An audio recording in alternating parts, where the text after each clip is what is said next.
Hello दोस्तों, iron online classes YouTube channel में आप सभी का स्वागत है। मैं विष्णु दांगी। आज के इस वीडियो में हम लोग बात करेंगे संख्या पद्धति RS अग्रवाल मैथ बुक से। और संख्या पद्धति का एक्सरसाइज 1A हम लोगों ने कंप्लीट कर लिया था।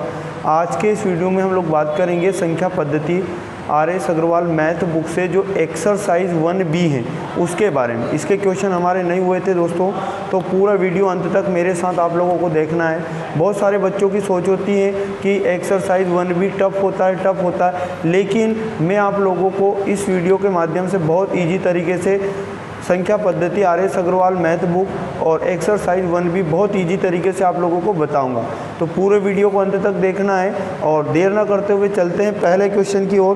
पहला क्वेश्चन में लिखा है दोस्तों, किसी संख्या को 4 से भाग देने पर भागफल तथा शेषफल का योग 8 है तथा इनके वर्गों का योग 34 है, संख्या ज्ञात कीजिए। बहुत सिंपल तरीके से यहाँ पर क्वेश्चन ने बोला कि कोई संख्या है, अगर इस संख्या को 4 से डिवाइड किया जाए तो यहाँ पर क्वेश्चन ने बोला कि जो भागफल होगा और जो शेषफल होगा, भागफल जो होगा और शेषफल जो होगा उनका योग बताया यहाँ पर 8 और इनके वर्गों का योग। इसका मतलब होता है कि जो भागफल का वर्ग होगा और जो शेषफल का वर्ग होगा इनके वर्गों का योग बताया।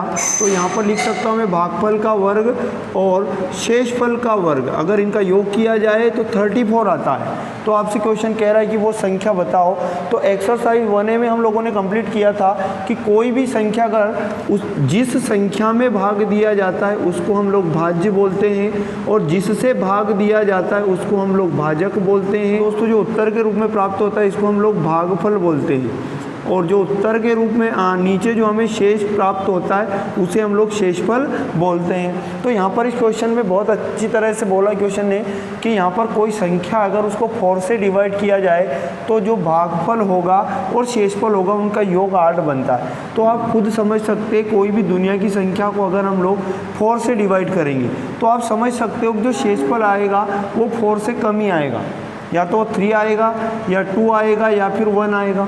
इस प्रकार अगर आगे हम बात करें तो यहाँ पर हम अगर शेषफल 3 मानते हैं, अगर हम शेषफल 3 मानते हैं तो स्वाभाविक है कि आपका जो भागफल होगा वो यहाँ पर 5 आएगा। क्योंकि देखो क्वेश्चन ने बोला कि जो भागफल है और शेषफल दोनों का योग 8 है, जिनमें अगर शेषफल 3 है तो सॉलिड भागफल 5 होगा, तभी तो इन दोनों का योग कितना बनेगा 8। लेकिन इसको और आगे प्रूव करने के लिए हम लोग क्या करेंगे, भागफल का वर्ग और शेषफल का वर्ग अगर करते हैं हम लोग तो यहाँ पर इन दोनों का स्क्वायर आना चाहिए 34। तो भागफल का स्क्वायर करूँगा यानी कि मैं 5 का स्क्वायर करूँगा और शेषफल अगर हमारा 3 सही है तो यहाँ 3 का स्क्वायर करेंगे और जब इनका योग करेंगे 34 आना चाहिए। 5 का स्क्वायर होता है 25 और 3 का स्क्वायर होता है 9। तो 25 में जब 9 को ऐड किया जाए तो यहाँ पर बनेगा 34। तो बिल्कुल हमारा शेषफल क्या हुआ, राइट हुआ। तो इस प्रकार से हम लोग भागफल 5 लेकर आ गए, शेषफल हम लोग 3 लेकर आ गए, भाजक हमारे पास कौन सा है 4।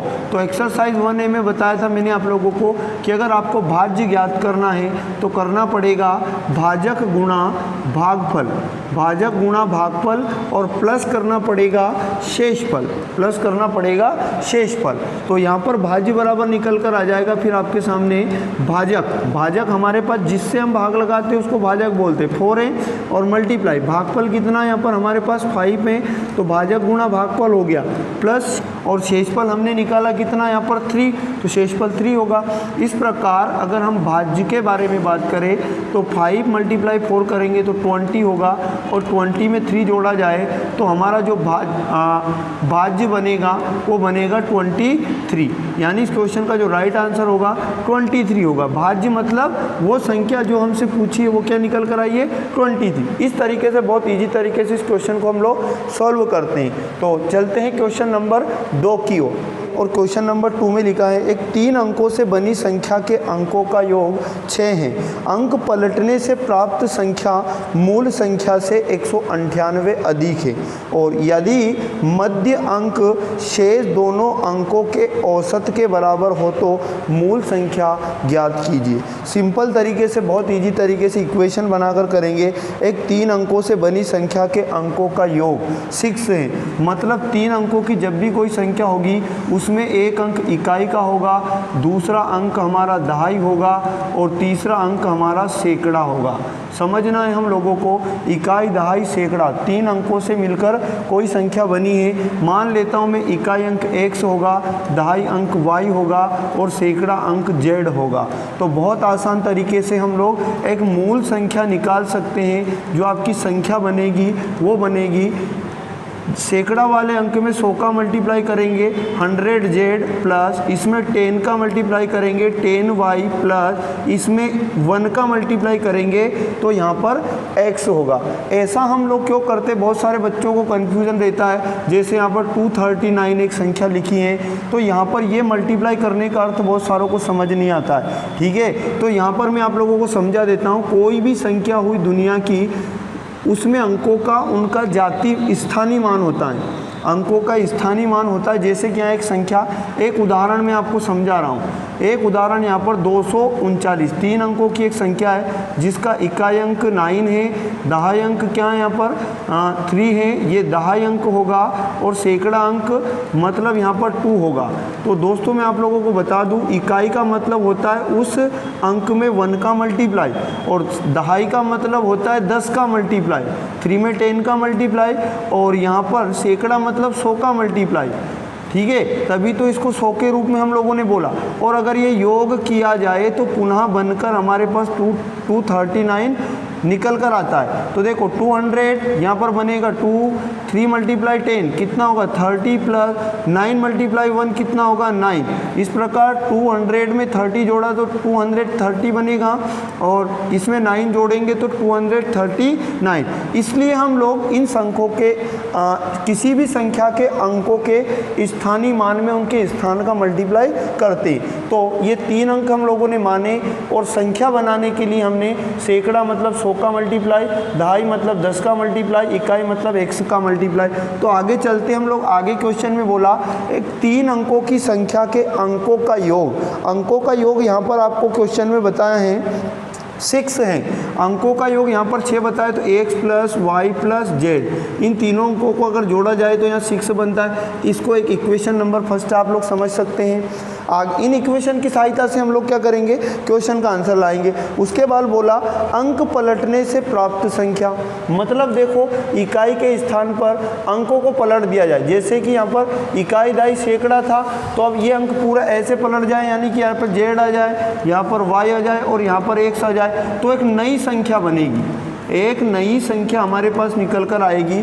और संख्या क्या निकल कर आएगी, जैसे सैकड़ा स्थान पर 1 से पहुँचा मतलब इसमें 100 का मल्टीप्लाई और ये दहाई पर ही है मतलब यहाँ 10 का मल्टीप्लाई 10y और यहाँ पर 1 का मल्टीप्लाई मतलब z। तो एक नई संख्या बनकर हमारे पास ही आ जाती है। तो क्वेश्चन में आगे बोला गया कि जो नई संख्या और मूल संख्या है, इन दोनों में जो नई संख्या बनी है हमारी, नई संख्या वो मूल संख्या से 198 ज़्यादा है। नई संख्या ये प्राप्त हुई, मूल संख्या ये थी हमारी, इन दोनों का अंतर कितना 198। मतलब नई संख्या हमारी बड़ी है तो बड़ी में से छोटी को घटा देंगे। 100x plus 10y plus z, ये नई संख्या में से पुरानी संख्या यानी मूल संख्या जो थी हमारी 100z plus 10y plus x, जब इसको घटाएंगे तो हमारे पास क्वेश्चन ने बोला कि इन दोनों का अंतर 198 होगा। तो सिंपल तरीके से हम लोग इसे सॉल्व कर लें। अब यहाँ पर करेंगे हम 100x plus 10y plus z, ये माइनस का मल्टीप्लाई इस पूरे में होगा, सारा माइनस हो जाएगा। माइनस का 100z बनेगा और माइनस का 10y बनेगा और माइनस का x बनेगा और बराबर होगा 198 के। फिर इसी तरह देखो प्लस का 100x होगा यहाँ पर और माइनस का 1x, तो यहाँ पर 100x में से एक x जाएगा तो यहाँ पर बनेगा 99x और यहाँ पर देखो प्लस का 10y और माइनस का 10y कैंसिल आउट हो जाएगा और यहाँ 100z माइनस का है और 1z प्लस का है, तो 100z में से एक z जाएगा तो 99z बनेगा, लेकिन वो माइनस का बनेगा और बराबर हो जाएगा 198 के। यहाँ दोनों जगह से हम 99 को कॉमन लेंगे और x माइनस जेड जब हम लोग करेंगे तो 198 के ये बराबर होगा और x माइनस जेड यहाँ बराबर होगा, ये मल्टीप्लाई से 99 इधर आएगा तो डिवाइड में आ जाएगा 198 बटे में आ जाएगा हमारे पास 99। तो ये 2 बार कैंसिल आउट होगा, जब इसका भाग इसमें लगाएंगे 2 आएगा, मतलब x माइनस जेड का वैल्यू निकल कर आया हमारे पास 2।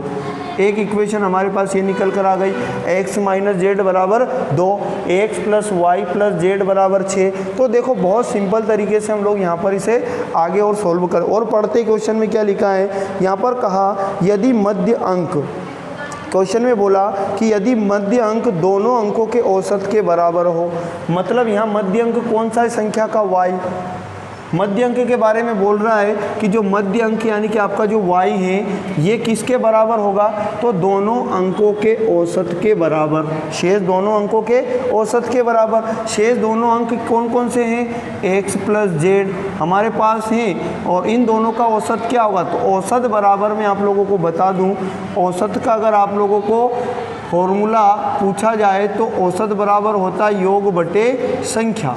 तो औसत क्या होगा, शेष दोनों अंकों का औसत होगा दोनों अंकों का योग बटे उनकी संख्या, कितनी संख्या है, 2, ठीक है। तो यहाँ पर ये 2 आ गया, तो ये जो बीच वाला अंक यानी मध्य अंक हैं ये दोनों अंकों के औसत के क्या हैं, बराबर। तो y इक्वल टू ये होगा। इस प्रकार हम यहाँ से और वैल्यू निकाल सकते हैं, ये डिवाइड इधर जाएगा तो मल्टीप्लाई में यानी कि यहाँ पर 2y इक्वल टू हो जाएगा x प्लस जेड बनेगा, मतलब x प्लस जेड की जगह हम लोग रख सकते हैं 2y, x प्लस जेड बराबर यहाँ पर 2y आया। तो इसका मान समीकरण 1 में रख देने से क्या होगा, x प्लस जेड, देखो इसकी जगह क्या लिख सकता हूँ मैं यहाँ पर 2y, ठीक है, क्योंकि x प्लस जेड का वैल्यू 2y है तो यहाँ लिख सकता हूँ मैं, देखिए 2y और प्लस ये 1y ऑलरेडी है यहाँ पर और बराबर में आ जाएगा 6। तो यहाँ पर बनेगा कितना, 3y इक्वल टू 6 और यहाँ पर y इक्वल टू हो जाएगा 6/3 मल्टीप्लाई इधर आएगा डिवाइड में और 3 2 जा होता है 6 और y बराबर होगा यहाँ पर 2। y का वैल्यू हम लोग लेकर आ गए। आगे हम चलें तो देखो ये y का मान यहाँ रखकर हम x प्लस जेड का मान रख सकते हैं। तो x प्लस जेड बराबर हमारे पास क्या था, 2y, तो 2 गुणा y के स्थान पर हम लोग 2 लिख सकते हैं। तो x प्लस जेड बराबर होगा 2 दूनी 4। एक इक्वेशन हमारे पास ये आ गई, x प्लस जेड बराबर 4, x माइनस जेड बराबर 2। यहाँ से इसको हम सोल्व कर लेंगे, बस इक्वेशन बनाना और सोल्व करना है। तो देखो x प्लस जेड बराबर 4 होगा, x माइनस जेड बराबर दिया है 2, दोनों इक्वेशन को जोड़ेंगे तो ये कैंसिल आउट होगा। यहाँ पर ये बन जाएगा 2x और यहाँ पर बन जाएगा 4 प्लस 2 कितना 6 और x का वैल्यू चाहिए मल्टीप्लाई से 2 इधर आएगा डिवाइड में 2 3 जा 6 यानी x का वैल्यू भी कितना आया, 3 आया। तो x का मान आ चुका है, y का मान आ चुका है, तो x का मान आ गया कितना आ गया यहाँ पर 3 प्लस y का मान कितना आ गया हमारे पास 2 प्लस जेड का मान हम लेकर आराम से आ सकते हैं। तो बराबर किसके होगा, 6 के, 3 और 2 कितना होगा 5 और यहाँ पर प्लस जेड बराबर कितना हो जाएगा 6 और जेड बराबर हो जाएगा प्लस का 5 बराबर किधर आएगा तो माइनस का 5 और 6 में से जब 5 जाएगा तो जेड बराबर 1 निकल कर हमारे पास आ जाएगा। तो इस प्रकार हमारे पास तीनों अंकों का मान आ चुका है। x की जगह हम लोग कितना लिख सकते हैं 3 और y के स्थान पर हम लोग 2 लिख सकते हैं और उसके बाद z के स्थान पर हम लोग 1 लिख सकते हैं। तो जो हमारी मूल संख्या बनेगी वो 123 यानी कि 123 हमारी मूल संख्या होगी। कुछ भी नहीं है, आप लोगों को सोल्व आना चाहिए। आप चाहो तो अकॉर्डिंग टू ऑप्शन भी इसको कर सकते हैं, लेकिन आप लोगों को सॉल्यूशन भी आना चाहिए और सॉल्यूशन बहुत ईजी है, बस जैसे क्वेश्चन में बोला गया वैसे हमें करते जाना है। तो चलते हैं क्वेश्चन नंबर 3 की ओर। क्वेश्चन नंबर 3 में लिखा है, एक परीक्षा में उत्तीर्ण होने वाले छात्रों की संख्या अनुत्तीर्ण छात्रों की चौगुनी थी। बहुत सिंपल तरीके से यहाँ पर क्वेश्चन कह रहा है कि एक एग्ज़ाम हुआ था जिसमें जो छात्र उत्तीर्ण हुए थे यानी कि जो पास हुए थे वो अनुत्तीर्ण होने वाले छात्रों के 4 गुने थे।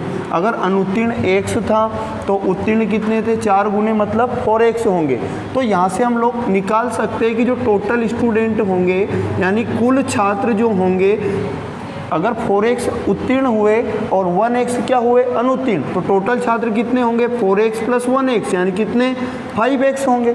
बहुत सिंपल तरीके से इस प्रकार से इसे हम कर सकते हैं। आगे क्या बोला, यदि कुल परीक्षार्थी 35 कम होते, यहाँ पर बोला कि जो परीक्षार्थी थे वो 35 अगर कम होते, कितने थे शुरू में 5x थे, लेकिन अगर 35 कम होते तो इतने होते, ठीक है। और आगे बोला कि यदि 35 कम होते तथा 9 अधिक अनुत्तीर्ण होते तो, 9 ज़्यादा अनुत्तीर्ण होते तो, पहले अनुत्तीर्ण कितने हुए थे, x हुए थे, अनुत्तीर्ण x हुए थे, अब 9 और ज़्यादा हो जाते तो x + 9 होता यहाँ पर, ठीक है, x + 9 होता। और इस प्रकार से जब अनुत्तीर्ण अगर x + 9 होते तो उत्तीर्ण कितने होते, टोटल स्टूडेंट्स में से हम लोग अनुत्तीर्ण को घटा देते जिससे हमारे पास आ जाएगा उत्तीर्ण। तो यहाँ पर हम लोग माइनस करेंगे, यानी कि 5x - 35 और इसमें से माइनस कर देंगे x + 9 को। तो इस प्रकार से 5x - 35, ये माइनस जो होगा इस पूरे को माइनस बना देगा, माइनस का x और माइनस का 9। तो यहाँ पर 5x - 1 1x क्या हो जाएगा, प्लस का 4x, माइनस माइनस जुड़ जाता है लेकिन चिन्ह माइनस का आता है। तो 35 में जब 9 को जोड़ेंगे तो यहाँ पर माइनस का बनेगा और 44 बनेगा। तो ये उत्तीर्ण छात्र बन जाएंगे कितने, 4x - 44। तो इस प्रकार से आपसे क्वेश्चन ने बोला। और आगे चलते ही क्वेश्चन कह रहा है कि अगर टोटल विद्यार्थी 35 कम होते, 9 ज़्यादा अनुत्तीर्ण होते तो उत्तीर्ण ये होते। और आगे बोला कि उत्तीर्ण और अनुत्तीर्ण छात्रों का अनुपात 2:1 है। मतलब उत्तीर्ण पहले नाम आया दोस्तों, उत्तीर्ण तो पहले उत्तीर्ण को लिखना है, यानी कि 4x पहले नाम क्या आया, पहले नाम आया उत्तीर्ण। उत्तीर्ण क्या होगा, 4x - 44 और बटे में लिखेंगे x + 9। इन दोनों का रेशो हम लोगों को बताया 2:1। इस प्रकार से इसको हम लोग सोल्व करेंगे। तो यहाँ पर देखिए बहुत सिंपल तरीके से इस इक्वेशन को सोल्व कर लेंगे, यानी क्रॉस मल्टीप्लाई कर देना। और यहाँ पर 1 का मल्टीप्लाई जब इधर होगा तो 4x - 44 होगा, और बराबर 2 का मल्टीप्लाई इधर होगा तो 2x - 18 होगा। और इस प्रकार से माइनस का 44 इधर आएगा तो नहीं, थोड़ा सा मिस्टेक हुआ, 2 का मल्टीप्लाई इधर होगा तो क्या बनेगा, 2x बनेगा, 2x बनेगा। यहाँ पर मिस्टेक हुआ, 2x प्लस और 9 से मल्टीप्लाई 2 का होगा तो 18 बनेगा, इधर ये का यही रहेगा। और यहाँ पर क्या करोगे, 4x माइनस का 2x बनेगा, प्लस का 2x इधर माइनस का 2x, और इधर 18 लिखा है प्लस का, और इधर माइनस का 44 इधर आएगा तो प्लस का 44। यहाँ पर कितना बचेगा, 2x बचेगा, 8 में से 4 गया 4 बचेगा। और यहाँ इन दोनों को जोड़ना है, 8 4 12 के 2 कैरी 1, 4 1 5 और 62 होगा। और यहाँ पर हमें x का वैल्यू चाहिए तो क्या होगा, 62 अपॉन यहाँ पर 2 से इसको काटेंगे हम लोग, 2 3 6 2 1 2, x = आया 31। x का मान कितना निकल कर आया, 31। हमसे क्वेश्चन ने पूछा कुल परीक्षार्थी कितने थे, मतलब शुरू वाले परीक्षार्थी बताना कि टोटल जो परीक्षार्थी थे वो शुरू में कितने थे, तो 5x थे। और x का मान कितना है, 31, और 5 से मल्टीप्लाई कर देंगे, 5 1 जा 5, 5 3 जा 15, यानी 155 इस क्वेश्चन का राइट आंसर होगा। इस प्रकार थर्ड क्वेश्चन का सॉल्यूशन होगा। चलते हैं क्वेश्चन नंबर 4 की ओर। क्वेश्चन नंबर 4 में लिखा है, कुछ लड़कों को कतारों में इस प्रकार बैठाया जाता है कि प्रत्येक कतार में 8 लड़के हो तो 6 लड़के शेष बचते हैं। फिर आगे लिखा है, यदि प्रत्येक कतार में 10 लड़के हो तो 8 लड़के शेष बचते हैं। यदि प्रत्येक कतार में 12 लड़के हो तो 10 लड़के शेष बचते हैं। यदि प्रत्येक कतार में 14 लड़के हो तो कोई लड़का शेष नहीं बचता है। लड़कों की निम्नतम संख्या कितनी है। दोस्तों ये जो क्वेश्चन होगा एलसीएम एचसीएफ वाले चैप्टर से है, और पूरा कंसेप्ट उसका वही होगा। किस तरह से इसे सॉल्व करोगे मैं आपको समझा देता हूँ। कुछ लड़कों को कतारों में इस प्रकार बैठाया जाता है कि प्रत्येक कतार में अगर 8 लड़के हो, इधर लिखता हूँ मैं लड़के, अगर 8 लड़के हो तो कितने लड़के शेष बचते हैं, 6। और यहाँ फिर आगे क्वेश्चन ने बोला यदि प्रत्येक कतार में 10 लड़के हो, लड़कों की संख्या इधर लिखना है, शेषफल इधर लिखना है, 8 शेष बचता है। यदि प्रत्येक कतार में 10 लड़के हो तो 8 शेष बचता है। उसके प्रत्येक कतार में अगर 12 लड़के होते हैं तो 10 लड़के शेष बचते हैं। और प्रत्येक कतार में अगर 14 लड़के होते हैं तो कितने, 0 लड़के शेषफल बचते हैं। मतलब पूरा एलसीएम मेथड यहाँ पर यूज़ होगा। तो देखो एक ऐसी संख्या लानी है आप लोगों को, इस क्वेश्चन के अंदर एक ऐसी संख्या लाना है जिस संख्या में अगर 8 का भाग दिया जाए तो शेषफल बचे, 10 का भाग दिया जाए तो 8 शेषफल बचे, 12 का भाग दिया जाए तो 10 शेषफल बचे। और उस संख्या को अगर 14 से डिवाइड किया जाए तो पूरी क्या हो जाए, डिवाइड। इसके लिए आप लोगों को इन तीनों का एलसीएम लेना होगा, 8 का, 10 का और 12 का।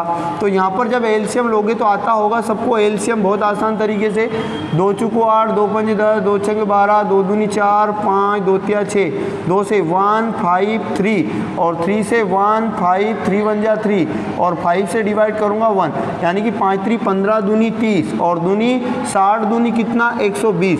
एलसीएम ले लेना आप लोग, 120 इसका क्या होगा एलसीएम। तो यहाँ पर जब 120 से हम 120 को 8 से 10 से और 12 से डिवाइड करेंगे तो पूरा डिवाइड, एलसीएम वही संख्या होती है जो पूरी डिवाइड हो जाती है। तो आपको अब क्या करना है, इन सब का अंतर कितना है 2, सबका अंतर 2 है यहाँ पर, मतलब यहाँ भी अंतर 2 बनाना है। लेकिन अंतर 2 तो बना दोगे, लेकिन ये संख्या किससे पूरी डिवाइड होना चाहिए 14 से। तो यहाँ 120 14 से डिवाइड नहीं है, 120 में से 2 चला जाए, 118 भी 14 से डिवाइड नहीं है। तो आपको करना क्या है, कहीं ना कहीं 120 डिवाइड नहीं है, लेकिन 120 का ही कोई सा मल्टीपल, मतलब कहने का मतलब इसका गुणा, इसका जो 120 का मल्टीपल मतलब कोई सा भी गुणज, दूसरा, पांचवा, सातवां किससे डिवाइड होगा 14 से। और कितना माइनस करना है, x का वैल्यू रखने के बाद 2, और ये पूरी संख्या 14 से डिवाइड होना चाहिए। अब यहाँ पर क्या करोगे, यहाँ x की जगह कुछ वैल्यू पुट करके देखना पड़ेगी, ठीक है ना, कुछ वैल्यू पुट करके देखना पड़ेगी कि यहाँ पर आएगा कितना। तो उसके लिए क्या करोगे, शॉर्ट तरीका हाँ, 14 का भाग आप लोगों को 120 में लगाना है, तो 8 बार कटेगा और 120 यानी 112 आएगा। कितना आएगा, 14 8 112 होता है, तो 112 इसमें से चला गया, मतलब इतना तो डिवाइड हो रहा है। क्या शेषफल बच रहा है, तो कितना बचेगा 8 गुणा x और -2 अगर 14 से डिवाइड हो गया तो यहाँ पर वो संख्या पूरी किससे डिवाइड हो जाएगी 14 से। अब देखो यहाँ पर क्या रख कर देखना है, संख्या अगर यहाँ 1 रखे तो 8 कम 8 -2 6 बचेगा जो 14 से डिवाइड नहीं है। 2 रख के देखते हैं, 8 दूनी 16, 16 में से 2 गया कितना 14। बिल्कुल x की जगह अगर हम लोग 2 रखेंगे तो क्या बनेगा, यहाँ पर 8 दूनी 16 -2 और बटे 14। तो देखो 16 में 2 गया तो 14, 14 से पूरा क्या है डिवाइड, मतलब हमें मिल चुका है कि x की वैल्यू कितना रखेंगे 2।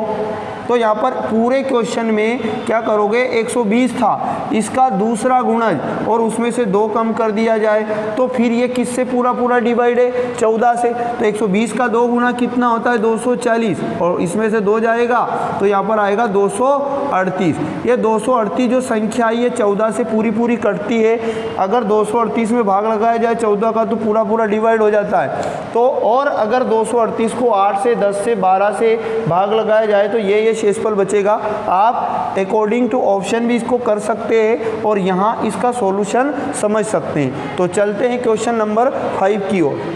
क्वेश्चन नंबर 5 में लिखा है, एक परीक्षा में प्रत्येक ठीक उत्तर के लिए 2 अंक मिलते हैं। मतलब दोस्तों यहाँ पर क्वेश्चन कह रहा है कि एक परीक्षा थी जिसमें प्रत्येक ठीक उत्तर के लिए 2 अंक मिलते हैं और तथा गलत उत्तर के लिए 1 अंक काट लिया जाता है। एक परीक्षार्थी ने सारे 100 प्रश्न हल किए तथा उसके कुल प्राप्तांक 80 थे। एक विद्यार्थी था जिसने 100 क्वेश्चन अटेम्प्ट किए थे और टोटल जो उसको नंबर मिला प्राप्त हुआ वो 80 थे। उसने कितने प्रश्नों का ठीक उत्तर दिया? आपको ठीक उत्तर बताना है। तो देखो एक परीक्षार्थी था, अगर ठीक उत्तर देगा तो उसको 2 अंक मिलेगा और गलत उत्तर देगा तो उसका 1 अंक काट लिया जाएगा। तो इसको मैं मिश्रण विधि से बता रहा हूँ, बहुत सिंपल इजी मेथड है। तो आप लोगों को क्या करना है, दोनों साइड ठीक उत्तर और गलत उत्तर, आपको दोनों साइड टोटल क्या लिख लेना है, कितने प्रश्न हल किए। उसने यहाँ पे भी 100 लिख लेना है और यहाँ पर भी 100 लिख लेना है। मतलब जितने क्वेश्चन टोटल होते दोनों साइड लिख लेना है। लेकिन गलत उत्तर के लिए तो माइनस होते हैं नंबर और ठीक उत्तर के लिए उसको नंबर मिलता है, इसलिए एक तरफ प्लस और एक तरफ माइनस। अब क्या करना है, ठीक उत्तर के लिए 2 अंक मिलते हैं और गलत उत्तर के लिए क्या होगा, 1 अंक काट लेगा। उतने का मल्टीप्लाई करना है ताकि टोटल कितने नंबर प्राप्त हुए और कितने नंबर काट लिए गए आपके पास निकल कर आ जाएगा। आगे क्वेश्चन ने बोला उसके कुल प्राप्तांक 80 थे। जो प्राप्तांक थे उसको बीच में लिखना, इधर से इधर माइनस करना, इधर से इधर माइनस करना। मिश्रण विधि बहुत ईजी है, 1 सेकंड में आंसर आ सकता है। यहाँ पर 2 गुणा 100 200 बनेगा, यहाँ पर माइनस का बनेगा कितना 100, 1 का मल्टीप्लाई -100 -100 से करेंगे तो -100। इधर बड़े में से छोटा घटाऊंगा, यानी कि मैं इधर की साइड +80 में से माइनस करूंगा माइनस का 100, इसको मैं माइनस जब करूंगा तो माइनस माइनस यहाँ प्लस बनकर यहाँ पर हो जाएगा 180। इसी प्रकार इधर बड़े में छोटा माइनस करूंगा, यानी 200 में से माइनस करूंगा 80 को, तो यहाँ पर बचेगा 120। और अब इसका रेशो बना लेना, 1 0 से 1 0 काट देना, और 2 छंग 12 और 2 इनाम 18, 3 3 9, 3 दूनी 6, मतलब जो इसका रेशो बनेगा 3:2 बनेगा। मतलब उसके जो ठीक उत्तर थे वो 3 के रेशो में थे और गलत उत्तर थे वो 2 के रेशो में। टोटल क्वेश्चन थे 100, तो टोटल रेशो का भी जोड़ कर लेना है। 3 2 होता है 5, मतलब 5 यूनिट का वैल्यू 100 है, तो 1 यूनिट का वैल्यू कितना होगा 100/5, और 5 से जब इसको कैंसिल आउट करेंगे तो 1 यूनिट का वैल्यू 20 आएगा, 1 यूनिट का वैल्यू 20 आएगा। अब आपसे क्वेश्चन कह रहा है कितने प्रश्नों का उसने सही उत्तर दिया, तो सही उत्तर के लिए कितने रेशो का वैल्यू लाना है 3, तो यहाँ पर 3 का मल्टीप्लाई 20 से करोगे तो 60 क्वेश्चन उसने सही किए। और अगर वो पूछा गलत उत्तर बताओ कितने थे, तो 2 के रेशो में थे, तो 2 का मल्टीप्लाई किससे कर देते 20 का, यानी कि 40 क्वेश्चन उसने क्या किए गलत। तो सही और गलत कितने हुए टोटल 100 क्वेश्चन हुए। इस प्रकार इस क्वेश्चन को आप लोग सॉल्व कर सकते हैं। इसका जो राइट आंसर होगा वो 60 होगा। चलते हैं क्वेश्चन नंबर 6 की ओर। तो किसी संख्या को 713 से भाग देने पर शेषफल 115 प्राप्त होता है, इसी संख्या को अगर 31 से भाग देने पर शेषफल कितना प्राप्त होगा। सिंपल तरीके से क्वेश्चन ने क्या बोला कि अगर एक संख्या है, अगर इसको हम लोग 713 से डिवाइड किया जाए, इसको 713 से डिवाइड अगर किया जाए इस संख्या को, तो शेषफल 115 प्राप्त, मतलब आप लोगों को यहाँ पर शेषफल बताया 115। और उसके बाद ये क्वेश्चन कह रहा है कि इसी संख्या को यदि कितने से बोला 31 से डिवाइड किया जाए तो शेषफल क्या होगा। एक्सरसाइज 1A में भी हम लोगों ने ये क्वेश्चन कर लिए थे, लेकिन फिर से समझो, इसे हम लोग बोलते हैं जिसमें भाग लगाया जाता है उसको भाज्य, इसको हम लोग बोलते हैं भाजक, और यहाँ पर लिखते हैं हम लोग भागफल लिखते हैं, और ये होता है शेषफल। तो हमें क्या पता करना है, पहले संख्या पता करेंगे, तो उसी संख्या को 31 से भाग लगाकर हम शेषफल बता देंगे। तो संख्या यानी कि भाज्य का वैल्यू आपको पता करना है। तो मैंने बताया था एक्सरसाइज 1A में कि भाज्य बराबर जो होता है वो भाजक गुणा भागफल और प्लस होता है शेषफल के, ठीक है ना। तो यहाँ पर भाज्य बराबर जो होगा आप लोगों का वो क्या होगा, भाज्य यानी कि हमें नहीं मालूम है, x मान लेंगे, भाज्य बराबर भाज्य तो हमें पता करना है, भाजक क्या मानोगे यहाँ पर 713 दिया है, 713 हम लोगों को दिया है, गुणा भागफल नहीं दिया है हमें, तो 1 मान लेंगे, और प्लस कितना शेषफल को जोड़ देंगे 115 का। तो इस प्रकार से यहाँ पर भाज्य जो निकल कर आएगा हमारे पास 113 का मल्टीप्लाई कितने से होगा, x से, तो 713x हो जाएगा प्लस 115 बनेगा। अब ये कह रहा है कि इसी भाज्य को, मतलब इसी संख्या को 31 से भाग दो तो शेषफल क्या होगा। तो आप लोगों को क्या करना है, 713x प्लस 115 को भाग लगा देना है 31 से, ठीक है। तो 31 का भाग अगर आप लोग लगाओगे तो ऐसे लगा लो, आप लोग 31 का डिवाइड ऐसे कर दो। तो 31 का डिवाइड जब इधर करेंगे कितनी बार जाएगा, 3 5 15 यानी 150, और 3 6 18 180, ये तो बहुत बड़ा है। पहले 71 में भाग देंगे 31 का, तो 2 बार कैंसिल आउट हो जाएगा पूरा। तो ये कितना बचेगा, 31 दूनी होता है दोस्तों 62, और 62 जब इसमें से चला जाएगा तो यहाँ पर बचेगा कितना बचेगा, यहाँ पर 9 बचेगा, और 9 बचेगा मतलब यहाँ पर 93 हो जाएगा, ठीक है। तो यहाँ पर देखो 1 ना 3 3 3, मतलब ये पूरा 3 बार 23 टाइम है, तो पूरा डिवाइड हो गया। अब इसको डिवाइड करके देख से 115 को 31 से, तो यहाँ पर कितनी बार जाएगा, 3 5 15 यानी 150, ज़्यादा हो जाएगा 150, यानी कितना 3 3 9 90, 3 4 12, 4 बार पूरा डिवाइड हो जाएगा। 31 से जब इसको 4 बार डिवाइड करेंगे 115 को 31 से, तो 4 बार में कितना आएगा, 124 आएगा, बड़ा हो जाएगा ये भी, मतलब डेफिनेटली 3 बार होगा। तो यहाँ पर 115 और 31 3 टाइम डिवाइड होगा, 3 1 जा 3 3 3 93 होगा। माइनस करेंगे 115 को, 5 में 3 गया 2 और 11 में 9 गया 2, यानी कि जो शेषफल होगा वो कितना होगा 22। इस क्वेश्चन का राइट आंसर होगा 22। अगर आप इसे और डायरेक्ट करना चाहें, इस प्रकार के क्वेश्चन में मैंने पहले भी बताया था कि अगर कोई संख्या है उसको अगर किसी संख्या से डिवाइड किया जा रहा है और भागफल ना बताया हो, सिर्फ शेषफल बताया हो और कहा गया हो कि उसी संख्या को अगर किसी अन्य संख्या से डिवाइड किया जाए तो शेषफल क्या होगा, तो आपको संख्या डायरेक्ट क्या मान लेना है, जो शुरू में शेषफल बताया है। जैसे 115 शुरू में शेषफल बताया था तो वो संख्या आप लोगों को 115 मान लेना है। डेफिनेटली इस प्रकार के क्वेश्चन में आपका 1 मिनट से भी कम में आपका आंसर आ जाएगा।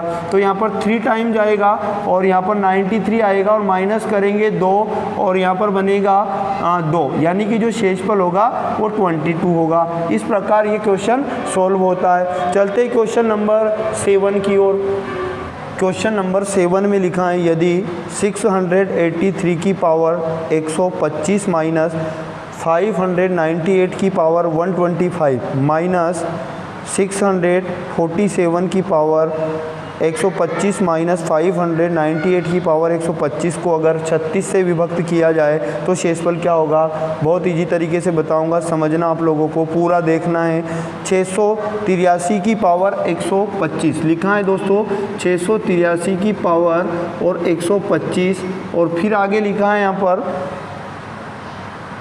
माइनस का 598 की पावर 125 माइनस का 598 की पावर 125, फिर यहाँ पर ये कोष्टक बंद है और आगे लिखा है माइनस यहाँ पर लिखा है 647 की पावर 125, 647 की पावर 125 माइनस 598 की पावर 125, 598 की पावर हो जाएगा 125, 598 की पावर 125।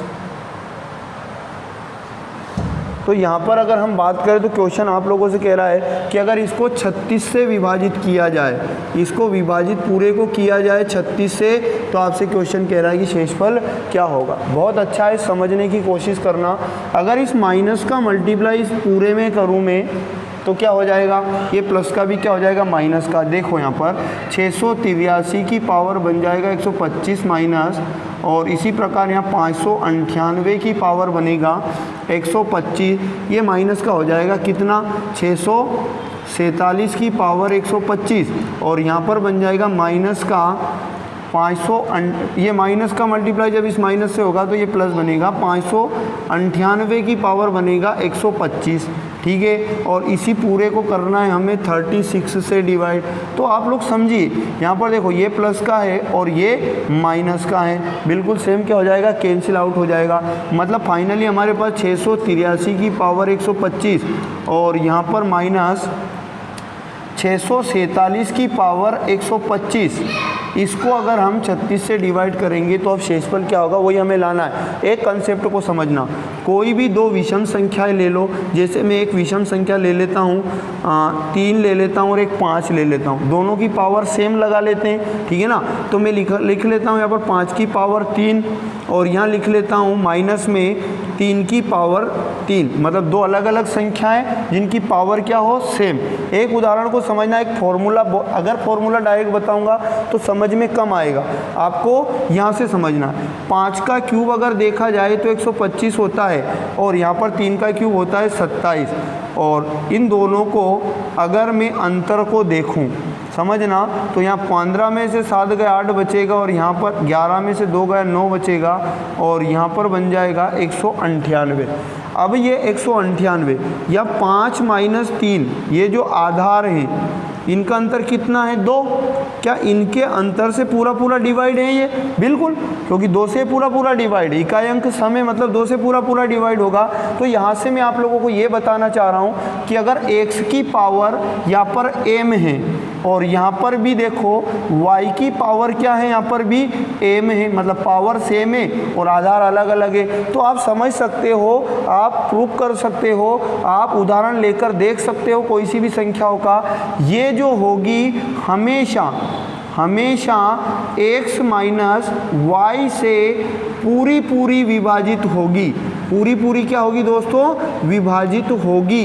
तो आप लोग समझ सकते हो यहाँ पर कि जो यहाँ पर देखो, ये कहने का मतलब 683 की पावर 125 है माइनस 647 की पावर 125 है, ये इन दोनों के अंतर से पूरा पूरा क्या होगा, डिवाइड होगा। तो यानी कि इन दोनों का अंतर कितना है, 683 माइनस 647, इन दोनों के अंतर से क्या होगा, पूरा पूरा डिवाइड। 13 में से 7 गया, कितना बचा, 6 बचा, यहाँ हो गया 7 में 4 गया 3, और यहाँ पर आ जाएगा 0। मतलब ये जो संख्या है इन दोनों के अंतर से पूरी पूरी विभाजित होगी। अभी मैंने आप लोगों को बताया था, और ये याद रखना अति महत्वपूर्ण है। मतलब 36 से पूरी पूरी डिवाइड होगी, और क्वेश्चन ने भी तो यही पूछा है कि अगर इस पूरे में 36 से विभाजित किया जाए तो शेषफल क्या होगा, शेषफल क्या होगा। पूरी पूरी जब विभाजित होती हैं तो शेषफल क्या आता है, जल्दी से बताओ। तो शेषफल आता है 0, यानी इस क्वेश्चन का जो राइट आंसर होगा क्या होगा, 0। तो चलते हैं क्वेश्चन नंबर 8 की ओर। क्वेश्चन नंबर 8 में लिखा है 527 की पावर 379 प्लस 473 की पावर 379 तथा 527 की पावर 166 माइनस 473 की पावर 166। दोस्तों इसमें पूछा है कि इनके सार्वगुणनखंड क्या होंगे। सार्वगुणनखंड का मतलब ये होगा दोस्तों यहाँ पर कि ये वाला पार्ट और ये वाला पार्ट जिस एक ही संख्या से डिवाइड हो जाएगा वही इसके क्या होंगे, सार्वगुणनखंड। गुणनखंड का मतलब होता है कॉमन, मतलब इन दोनों में जो कॉमन होगा डिवाइड करने पर वही इनका क्या होगा, सार्वगुणनखंड। तो यहाँ पर एक समझो, यहाँ पर भी विषम संख्या और यहाँ पर भी पावर विषम संख्या है। मतलब n यहाँ पर आप कह सकते हो क्या है, विषम है। और जब n एक अगर विषम है तो याद रखना ये x मान लो, इसको x मान लो और इसको आप y मान लो। तो x की पावर है यहाँ पर n और प्लस यहाँ पर x की पावर है क्या, n। मतलब अगर n विषम तो याद रखना हमेशा जो x की पावर ये वाला पार्ट है ये y होगा दोस्तों। यहाँ पर याद रखना थोड़ा सा मिस्टेक हुआ, यहाँ पर होगा y। तो y है तो ये हमेशा x प्लस y से क्या होगा, पूरा पूरा विभाजित होगा, पूरा पूरा विभाजित होगा। ये ध्यान आप लोगों को रखना है। मतलब क्या, यहाँ पर x की पावर n मतलब 527 की पावर क्या है, यहाँ पर 527 की पावर है 379 प्लस यहाँ पर देखो y की पावर n मतलब क्या, 473 की पावर क्या है 379। अगर पावर विषम है और सेम है तो ये हमेशा x प्लस वाई से डिवाइड होगा। मतलब ये हमेशा याद रखना, यही नहीं कोई सी भी संख्या हुई 527 प्लस 473 इससे पूरा विभाजित होगा। से क्या होगा, ये हमेशा विभाजित। तो ये तो किससे डिवाइड हो रहा है, पूरा पूरा इन दोनों के योग से। मतलब 10 और यहाँ पर 10 की शून्य कैरी 1, यहाँ पर आएगा कितना 10। मतलब 1000 से ये पूरा पूरा पार्ट क्या होगा, डिवाइड होगा। लेकिन यहाँ भी समझो इसी प्रकार n एक विषम संख्या हो, n आपकी अगर एक विषम संख्या है, जैसे कि n विषम है मतलब सॉरी यहाँ पर विषम नहीं है, यहाँ पर क्या है, सम। n एक कैसी संख्या हो, सम संख्या हो, तो भी याद रखना x की पावर n माइनस y की पावर क्या बनेगा, यहाँ पर भी n, क्योंकि पावर सेम है लेकिन क्या है, n सम है। ये हमेशा इन दोनों का जो अंतर होगा वो इनके योग से क्या होगा, पूरा पूरा डिवाइड। ये करके देख लेना आप लोग, कोई सी भी दो संख्याएं लेना, उनकी पावर क्या बनाना, सम बनाना, और उसके बाद इन दोनों का अंतर करना, और वो अंतर हमेशा याद रखना ये जो इसका आंसर आएगा वो इन दोनों के योग से, इसका योग और इसका योग करोगे उससे पूरा पूरा विभाजित होगा। x प्लस वाई से क्या होगा, पूरा पूरा विभाजित होगा। तो यहाँ कह सकते हो मतलब 527 की पावर बनेगा 166 और माइनस 473 की पावर होगा यहाँ पर 166। ये हमेशा डिवाइड होगा किससे, ये होगा 527 प्लस किससे 473 से पूरा पूरा विभाजित। तो इस प्रकार यहाँ भी देखा जाए, इनको जोड़ा जाएगा तो यहाँ पर भी बनेगा 1000। मतलब ये वाली जो पार्ट होगी ये भी 1000 से पूरा डिवाइड, ये वाला पार्ट भी दोनों जगह 1000 से डिवाइड। मतलब इनके जो सार्व गुणनखंड होंगे, सार्व गुणनखंड याद रखना, सार्व गुणनखंड जो होगा वो 1000 होगा। तो इस प्रकार से इस क्वेश्चन को हम समझेंगे। तो दोस्तों चलते हैं क्वेश्चन नंबर 9 की ओर। क्वेश्चन नंबर 9 में लिखा है दोस्तों, एक छात्र को किसी संख्या को 34 से गुणा करना था। उसने त्रुटिवश 3 को 8 पढ़ लिया तथा उस संख्या को 84 से गुणा कर दिया। इससे उसका उत्तर ठीक उत्तर से 5600 अधिक था। वह संख्या कौन सी? बहुत अच्छा क्वेश्चन है दोस्तों, 1 सेकंड में आंसर आएगा कि एक छात्र है, उसको किसी संख्या को, हमें संख्या नहीं मालूम है तो आप समझो संख्या 1 से है, ठीक है। अगर एक छात्र था, उसको एक 34 से गुणा करना था एक संख्या में, तो संख्या अगर आपकी 1 थी, इसमें 34 का गुणा 1 से करोगे तो क्या बनेगा? 34x बनेगा, ठीक है ना। इसी प्रकार क्वेश्चन में बोला, लेकिन उसने 34 को गुणा ना करते हुए 84 से गुणा कर दिया। इस संख्या को कितने से गुणा कर दिया? 84 से। मतलब 3 को 8 पढ़ लिया इसने, इस 4 को क्या पढ़ लिया उसने? 3 को 8 पढ़ लिया, इससे ये 84 बन गया। तो इसको 84 से मल्टीप्लाई कर दिया इसी संख्या को। तो यहाँ पर जब 84 का मल्टीप्लाई करेंगे तो कितना आएगा? 84x। मतलब दोस्तों आप समझ सकते हो कि यहाँ पर ये 84 34 से बड़ा है। उस संख्या में अगर 84 का गुणा करेंगे तो जो आपका गुणनफल आएगा वो कहीं ना कहीं क्या आएगा? 84x बड़ा होगा। और ये जो 34 का गुणा करने पर 34x आया, ये क्या होगा? 34x आपका छोटा होगा। तो इस बड़े में से छोटा वाला घटाएंगे तो इन दोनों का क्या प्राप्त हो जाएगा? अंतर, जो हमें क्वेश्चन के अंदर दिया है। कितना? 5600। मतलब 84 का गुणा करने पर 5600 क्या आया था? ज़्यादा आया था उत्तर में।